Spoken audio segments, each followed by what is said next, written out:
Selamat datang di channel video pembelajaran daring, channel yang berisi video yang mengupas tentang pembelajaran berbagai ilmu pengetahuan terkini. Teman-teman, sekarang ada di playlist pembelajaran manajemen mutu. Hari ini, saya akan menyampaikan sedikit materi tentang kepuasan pelanggan. Semua bisnis yang kita buat, pada akhirnya bertujuan untuk memenuhi kebutuhan pelanggan. Pelanggan merupakan semua orang yang menuntut kita untuk memenuhi suatu standar kualitas tertentu, dan oleh karena itu akan memberikan pengaruh pada kinerja kita. Membicarakan tentang pelanggan yang harus dipuaskan dalam sistem kualitas modern, maka perlu diidentifikasi jenis-jenis pelanggan itu. Pada dasarnya, dikenal 3 macam pelanggan dalam sistem kualitas modern. Yang pertama, ada pelanggan internal atau internal customer, yang merupakan orang yang berada di dalam perusahaan dan memiliki pengaruh langsung pada kinerja pekerjaan atau perusahaan kita. Bagian pembelian, produksi, penjualan, pembayaran gaji, rekrutmen, dan karyawan merupakan contoh pelanggan internal. Sebagai misal, bagian pembayaran gaji harus memandang karyawan yang dibayar gajinya sebagai pelanggan yang harus kita puaskan. Kebutuhan karyawan atau pelanggan internal seperti menerima pembayaran gaji tepat waktu dan tepat jumlah tanpa kesalahan administrasi dan lain-lain mutlak diperhatikan oleh bagian pembayaran gaji yang dalam hal ini bertindak sebagai pemasok internal. Prinsip hubungan pemasok pelanggan harus dipelihara dalam sistem kualitas modern. Yang kedua, pelanggan antara atau intermediate customer merupakan mereka yang bertindak atau berperan sebagai perantara, bukan sebagai pemakai akhir produk itu. Distributor yang mendistribusikan produk dana agen perjalanan yang memesan kamar hotel untuk pemakai akhir merupakan contoh dari pelanggan antara. Misalnya, suatu hotel yang menerima pesanan tempat dari agen perjalanan, maka dalam hal ini hotel bertindak sebagai pemasok, agen perjalanan merupakan pelanggan antara, dan tamu atau pengguna kamar hotel merupakan pelanggan akhir atau pelanggan nyata. Dalam sistem kualitas modern, pihak-pihak yang terlibat atau melakukan transaksi produk harus dipuaskan. Yang ketiga, ada pelanggan eksternal atau external customer, yang merupakan pembeli atau pemakai akhir produk itu, yang sering disebut sebagai pelanggan nyata atau real customer. Pelanggan eksternal merupakan orang yang membayar untuk menggunakan produk yang dihasilkan itu. Kadang-kadang pelanggan berbeda antara mereka yang membayar dan mereka yang memakai. Sebagai contoh, pihak dasar swalayan atau supermarket menerima pembayaran dengan kartu kredit. Dalam hal ini, pembayaran tunai akan dilakukan oleh bank yang mengeluarkan kartu kredit itu, sedangkan pemakai produk adalah si pemegang kartu. Dalam kasus ini, pelanggan yang membayar atau bank maupun pelanggan pemakai produk atau pemegang kartu harus dipuaskan oleh pasar swalayan yang bertindak sebagai pemasok produk. Prinsip hubungan pemasok pelanggan harus dipelihara agar saling memuaskan dalam sistem kualitas modern. Slide berikut menampilkan beberapa definisi mengenai kepuasan pelanggan dari berbagai ahli. Teman-teman bisa pause dulu videonya untuk memahami lebih seksama. Selain itu, ada pula faktor yang mempengaruhi persepsi dan ekspektasi pelanggan. Yang pertama, kebutuhan dan keinginan, yang berkaitan dengan hal-hal yang dirasakan pelanggan ketika dia sedang mencoba melakukan transaksi dengan produsen atau pemasok produk.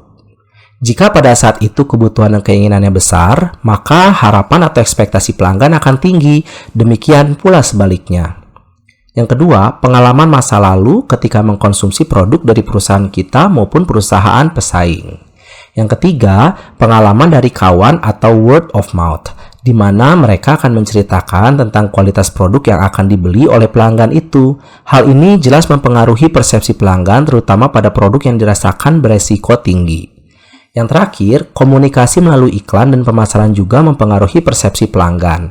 Orang-orang di bagian penjualan dan periklanan seharusnya tidak membuat kampanye yang berlebihan melewati tingkat ekspektasi pelanggan.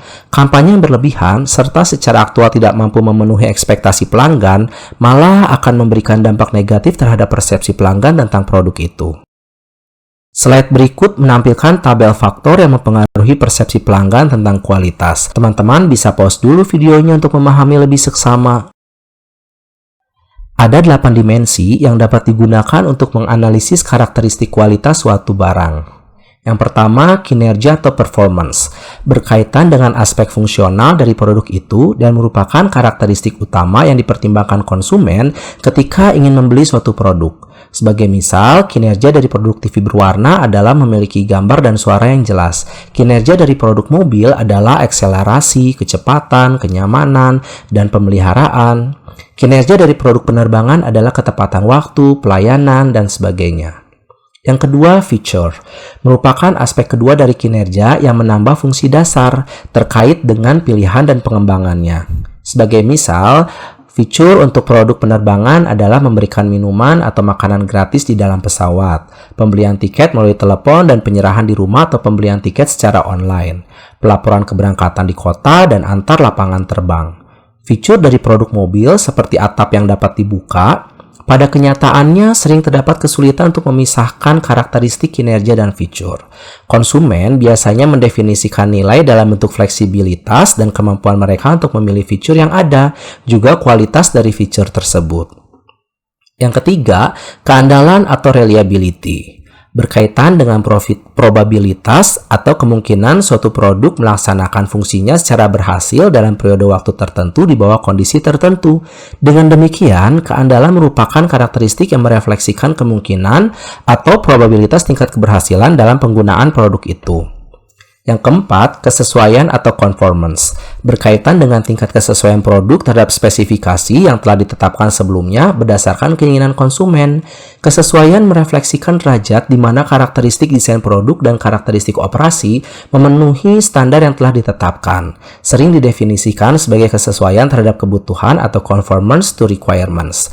Karakteristik ini mengukur banyaknya atau persentase produk yang gagal memenuhi sekumpulan standar yang telah ditetapkan. Dan oleh karena itu, perlu dikerjakan ulang atau diperbaiki. Sebagai misal, apakah semua pintu mobil untuk model tertentu yang diproduksi berada dalam range toleransi yang dapat diterima? Yang kelima, daya tahan atau durability, merupakan ukuran masa pakai suatu produk. Karakteristik ini berkaitan dengan daya tahan produk tersebut. Misalnya, konsumen akan membeli ban mobil berdasarkan daya tahan ban itu dalam penggunaan. Sehingga ban mobil yang memiliki masa pakai yang lebih panjang tentu akan merupakan salah satu karakteristik kualitas produk yang dipertimbangkan oleh konsumen ketika akan membelinya.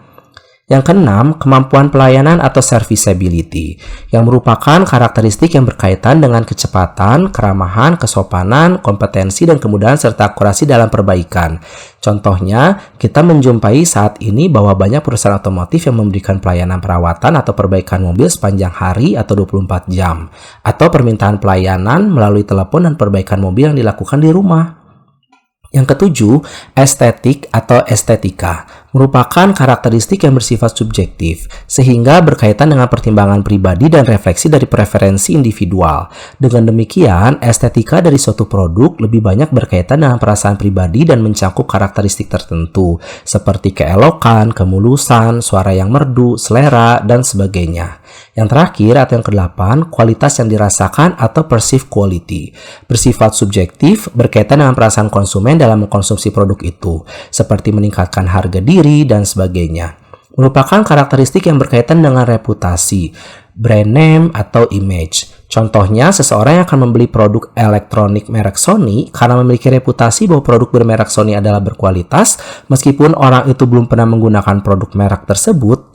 Demikian pula dengan produk lain yang memiliki reputasi yang tinggi seperti mobil BMW, Mercedes, Toyota, dan sebagainya. Jendela pelanggan merupakan alat untuk memahami kebutuhan dan keinginan pelanggan yang diperkenalkan oleh Arbor Incorporated, suatu perusahaan riset pasar berkantor pusat di Philadelphia, Amerika Serikat.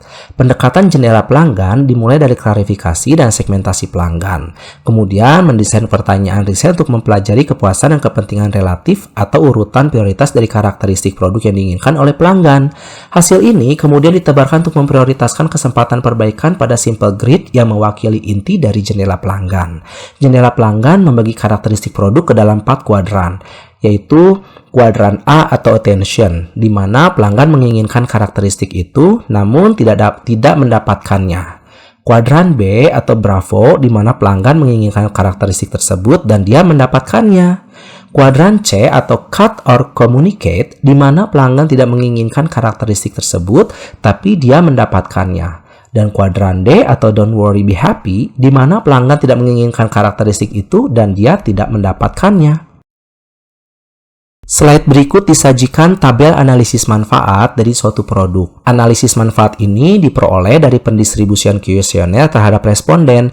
Biasanya minimal peneliti harus menyebarkan kuesioner terhadap 30 responden. Silakan teman-teman perhatikan ada dua kolom utama, yaitu kolom kepentingan menurut konsumen dengan rating produk yang ada di pasar. Kedua kolom ini dibandingkan yang nantinya menjadi dasar pembuatan jendela pelanggan.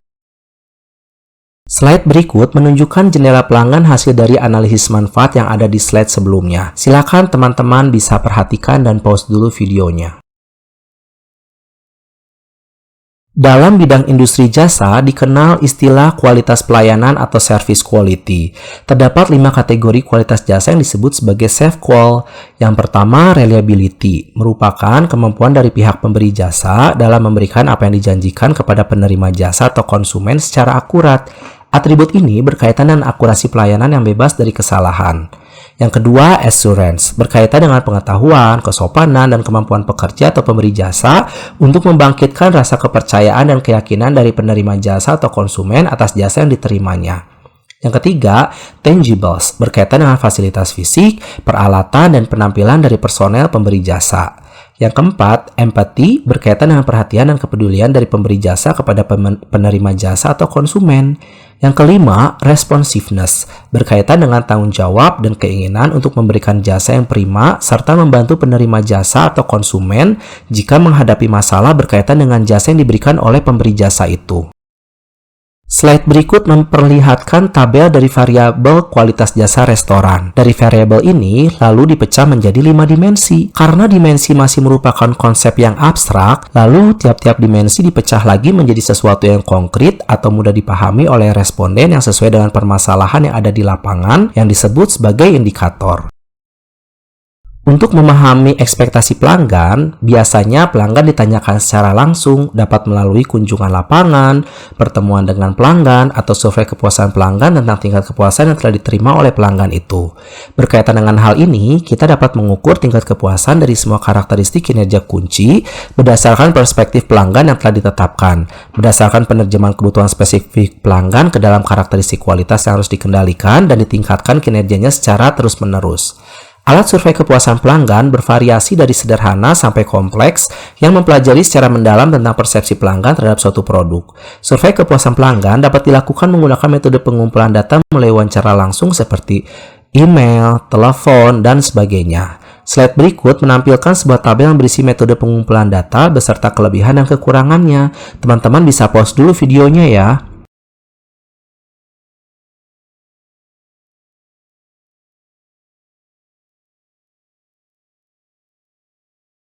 Sekian pembelajaran kita hari ini. Teman-teman bisa share, like, dan subscribe channel pembelajaran daring ini agar kita semua mendapatkan nilai manfaatnya. Terima kasih dan sampai jumpa di video pembelajaran selanjutnya.